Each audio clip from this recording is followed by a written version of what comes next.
माझं नाव मंदाकिनी गुरलिंगाव साने आहे. मी सोलापूर कार्यालयात RTO कार्यालयात 30 वर्ष सर्व्हिस केली.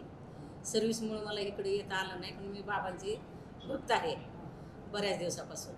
मग आज येण्याचा योग आला आणि रिटायर झाल्यानंतर जे काही मला पैसे मिळाले होते आणि अंगावरचे दागिने होते ते मला वाटलं की पैसा इथं द्यावा आणि सत्कारने लागावा, म्हणून मी आज इथं 20 लाखाचा चेक आणि अंगावरील दागिने दिलेले आहेत, अर्पण केलेले आहेत. दागिने किती तोळ्याचे आहेत? 20.5 तोळ्याचे. बर. नेमकी साई मंदिराला दान देण्यामागे तुमचा उद्देश काय? मी इथं ऐकून होते की इथला पैसा सत्कारने लागतो, इथला कारभार हे आहे पारदर्शक, म्हणून मला इथं पैसे द्यावे वाटले. पैसा आपला दिला तरी सत्कारने लागावा. तुम्हाला रिटायरमेंट नंतर मग पैशांचं काम नाही पडणार का? तुम्ही सगळे दागिने ते सगळं? मी आता सध्या महाराष्ट्र शासनाचे नोकर असल्यामुळं मला 20,000 पर्यंत पेन्शन मिळते आणि घरात मी एकटीच आहे, त्याच्यामुळं माझं वर्षाला 1 लाख रुपये उत्पन्न शिल्लक राहतं अजून. आणि सध्या मला आजार कुठलाही नाही, फक्त बीपीचा आजार आहे, त्याच्यामुळं मला दवाखान्याचा तर खर्चच नाही, म्हणून मी जे माझ्यापाशी पैसे होते ते इथं अर्पण केले. अजून थोडे आहेत ते राम मंदिराला अर्पण करायचे अयोध्येला.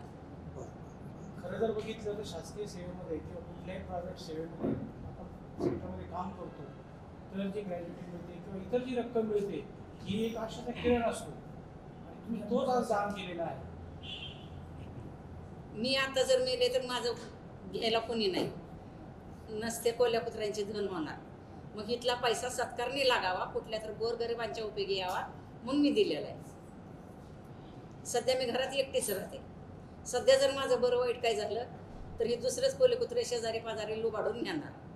मग इथं जर पैसा दिला तर इथं सत्कारने लागणार, म्हणून मी इथं दान केलेलं आहे. काय वाटतं साहेबांच्या दरबारात आल्यानंतर कसं मनातून काय भावना निर्माण? पैसा सत्कारने लागेल, समाधान वाटतं त्याच्याबद्दल, आणि साईच्या दरबारात आल्यामुळं मनाला शांती मिळते. आज किती दिवसानंतर आपण बाबांच्या शिर्डीत आलात आणि आज बऱ्याच दिवसांनी आले. इतके दिवस आधी किती वर्षापूर्वी आला होता अगोदर? आले नाही, आज पहिल्यांदाच आले. खरं आई सांग, सांगा. तसं सांगा पूर्ण वाक्य. मला आधी परिस्थिती नव्हती, सर्व्हिस लागल्यानंतर सर्व्हिसमुळे येता आलं नाही, आणि आता मग आज पहिल्यांदाच आले इथं बाबांच्या. कधी निवृत्त झालात आपण? 31 मे 2015. बर. आता 31 मेला 9 वर्ष पूर्ण होतात.